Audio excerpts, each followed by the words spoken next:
Este é o 31º áudio da série Reflexões sobre a vida de Jiddu Krishnamurti. Nessa semana falaremos sobre o observador e a coisa observada. Portanto, se você está chegando agora no nosso canal, não se esqueça de se inscrever, clicar no sino de notificações para não perder nenhuma postagem e deixe seu like se você está gostando desta nova série. Gratidão a todos.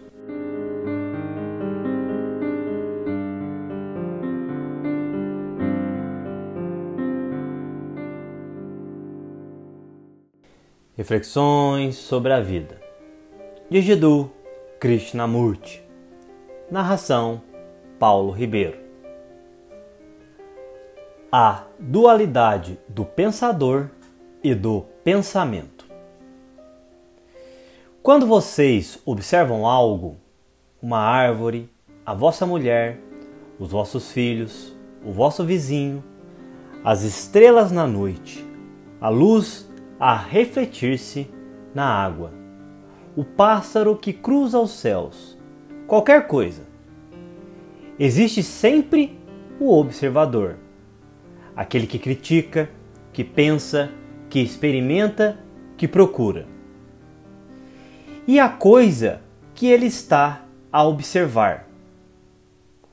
O observador e o observado. O pensador e o pensamento. Portanto, há sempre uma divisão. É esta divisão que é o tempo. Essa divisão é a própria essência do conflito.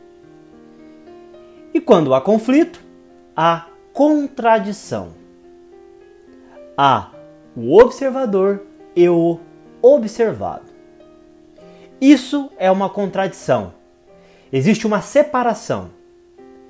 E sempre que existe separação, existe conflito.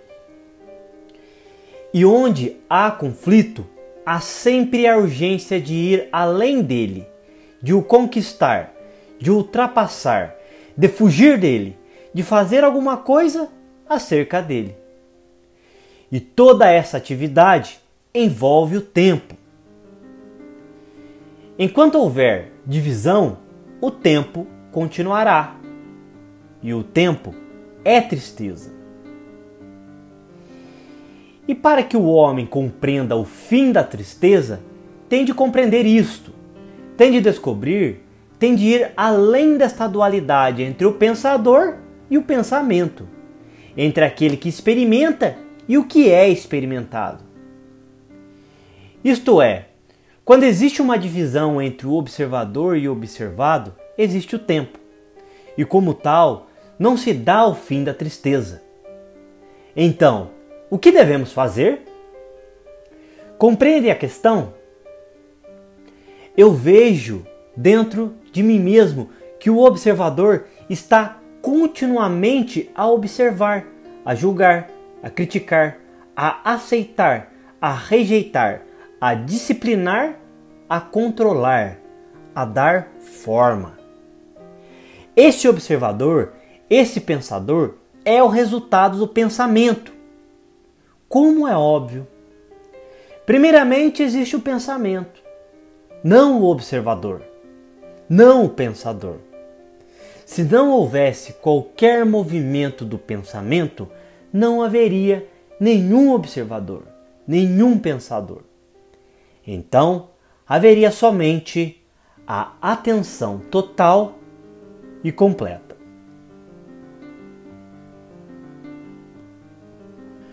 O pensamento cria o pensador. O pensamento é a sensação verbalizada. O pensamento é a resposta da memória, a palavra, a experiência, a imagem. O pensamento é transitório, mutável, efêmero, à procura da permanência. Assim, o pensamento cria o pensador, que então se transforma no permanente. Ele assume o papel do crítico, do guia, do controlador, do modelador do pensamento. Esta entidade permanente ilusória é produto do pensamento, do transitório. Esta entidade é pensamento. Sem o pensamento, ela não existe. O pensador é constituído por qualidades. As suas qualidades não podem ser separadas dele. O controlador é o controlado. Ele está apenas a jogar um jogo ilusório consigo mesmo. Enquanto o falso não for visto como falso, a verdade não poderá existir.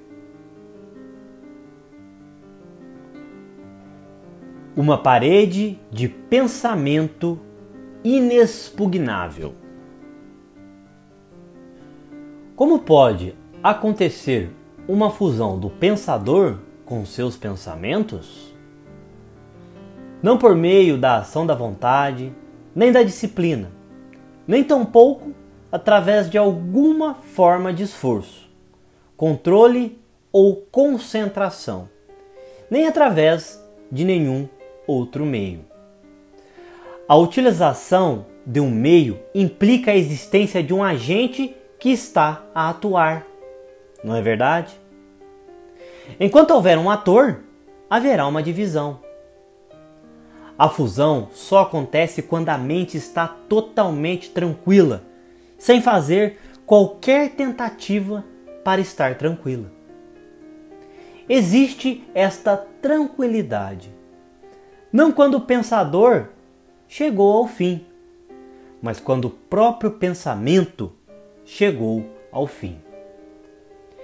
Tem de haver a libertação relativamente à resposta do condicionamento, que é o pensamento.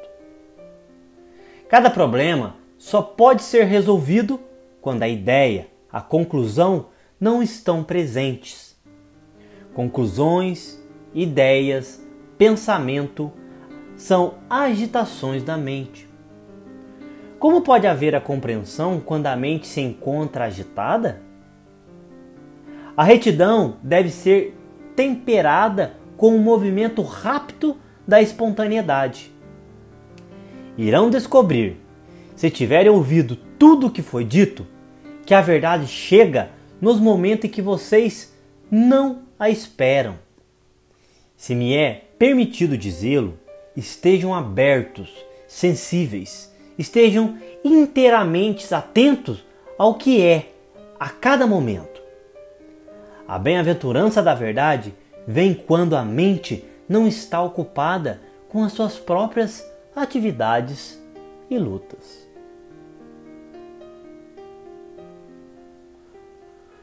Quando o observador é o observado. O espaço é necessário. Sem espaço não existe liberdade. Estamos a falar em termos psicológicos. É somente quando estamos em contato, quando não existe nenhum espaço entre o observador e o observado, que estamos em total relação. Com uma árvore, por exemplo. Não nos identificamos com a árvore, a flor, uma mulher, um homem ou o que quer que seja. Mas quando existe esta total ausência de espaço como observador e observado, então há um espaço imenso. Nesse espaço não existe conflito. Nesse espaço há liberdade. A liberdade não é uma reação. Vocês não podem dizer, bem, sou livre. A partir do momento em que vocês dizem que são livres, deixam de o ser, porque passam a estar conscientes de vós mesmos como estando livres de algo. E assim, tem a mesma situação como observador a observar uma árvore. Ele criou um espaço, e nesse espaço ele alimenta o conflito. Compreender isto não requer a concordância ou discordâncias intelectuais, nem o dizer não compreendo, mas antes o entrar em contato direto com o que é. Significa verem que todas as vossas ações, que cada momento de ação é do observador e do observado. E nesse espaço há prazer, dor e sofrimento, o desejo de realização, de se tornar famoso. Nesse espaço não há contato com nada. O contato, o relacionamento tem um significado bastante diferente quando o observador já não está separado do observado. Existe este espaço extraordinário. Existe a liberdade.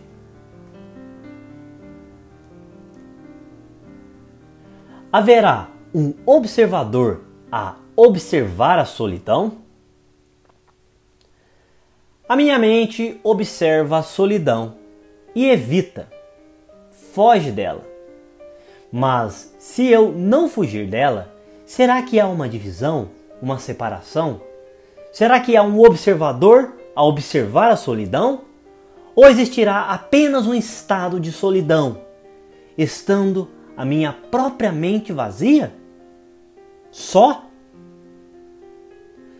Não que haja um observador que saiba que existe a solidão.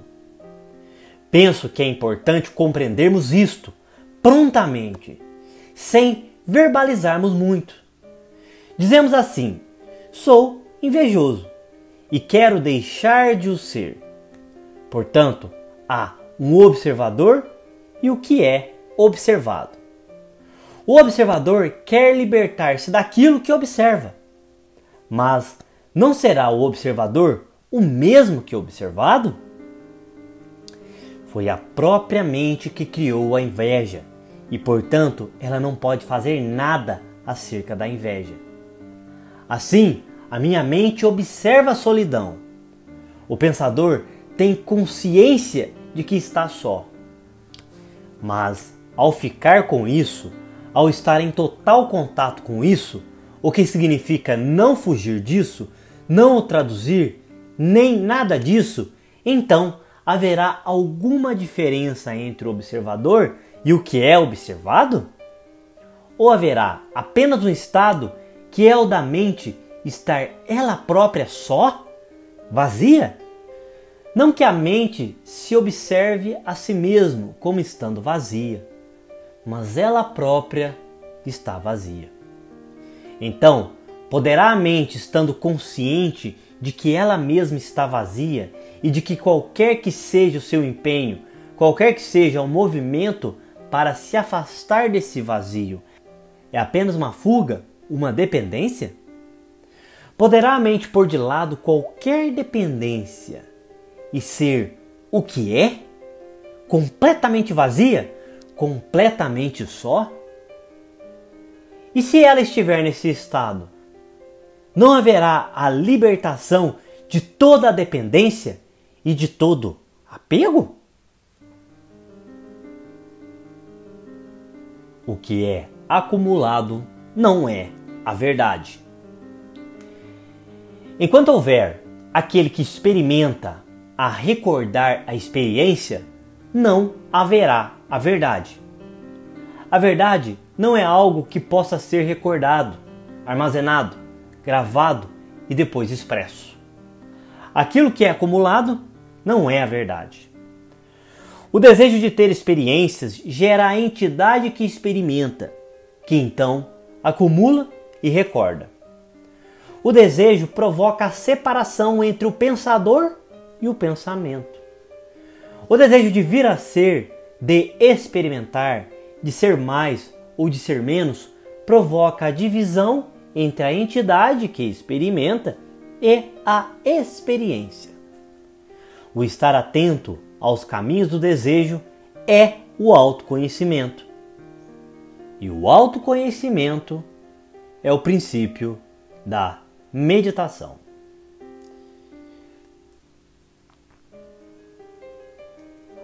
Ação imediata. Quando vocês estão em contato com algo, com a vossa mulher, os vossos filhos, o céu, as nuvens, com qualquer fato que seja, No momento em que o pensamento interfere com isso, vocês perdem o contato. O pensamento nasce da memória. A memória é a imagem. E é a partir daí que vocês olham. E, portanto, dá-se uma separação entre o observador e o observado. Vocês têm de compreender isto profundamente. E esta separação do observador relativamente ao observado que faz com que o observador queira mais experiências, mais sensações. E como tal, ele está num permanente estado de busca, de procura.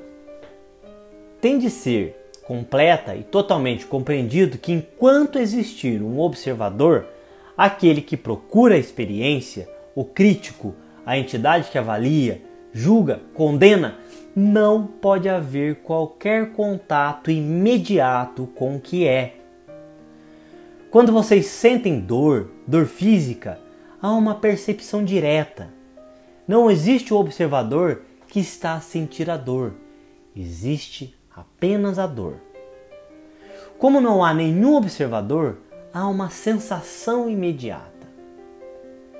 Não existe a ideia e depois a ação, mas só há ação quando há dor, porque se dá um contato físico direto. Vocês são a dor. Enquanto isto não for completamente compreendido, percebido, explorado e profundamente sentido, enquanto não for compreendido na sua totalidade, não intelectualmente, não verbalmente, que o observador é o observado, toda a vida se transforma em conflito, numa contradição entre desejos e opostos, o que deveria ser e o que é.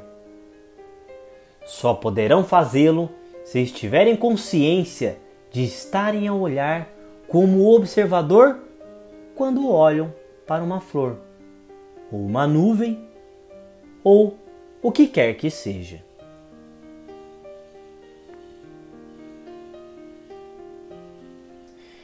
Este foi o 31º áudio da série Reflexões sobre a vida de Jiddu Krishnamurti.